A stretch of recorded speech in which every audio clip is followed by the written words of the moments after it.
Hi viewers of Happy Minds Academy, welcome back to our channel.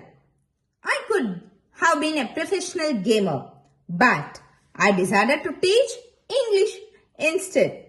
Have you ever heard sentence like that and felt little lost? Could be and could have are super common in English, but they can be a source of major confusion. They look similar, but they have very different meanings and uses. By the end of this video, you will know exactly when to use each one, from talking about the past abilities to present possibilities and even future regrets. Could. We use could to talk about a general skill or ability you had in the past, usually over a period of time. When I was younger, I could run 5 miles without stopping. The ability that I had in the past. Don't use could for a single specific achievement in the past. For that we use was, were able to. Was able to or were able to. For example, I managed, or even we use managed to. For example, I managed to pass the exam yesterday. We also use could to show that something is possible but not certain in the present or future. For example, they could come by car. This is like present ability. You could try calling customer support for a gentle suggestion. We also use could for a gentle suggestion. You could try calling customer support. Could be.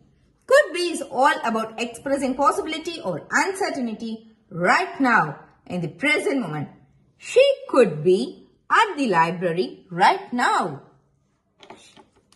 Right now. So what is this? This is a present moment. The meeting time could be 3 p.m. or 4 p.m. Speculating between options. Could have. This is where things get little more complex, but stay with me. Could have is one of the most important forms.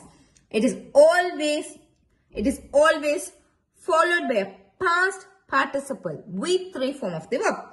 Could have talks about possibility or an opportunity that existed in the past, but for some reason it didn't happen.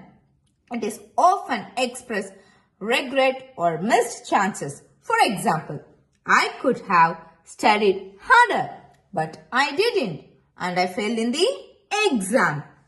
Now I have a sentence for you. Fill in the blank with the correct form. Your answers in the comments below. When my sister was young, she played the piano beautifully. I'll be checking the comments and giving feedback. If this lesson helped you, please give it a thumbs up and share it with someone who is learning English. Don't forget to subscribe and hit the bell icon so that you don't miss our next lesson on wood and shelf. Happy learning!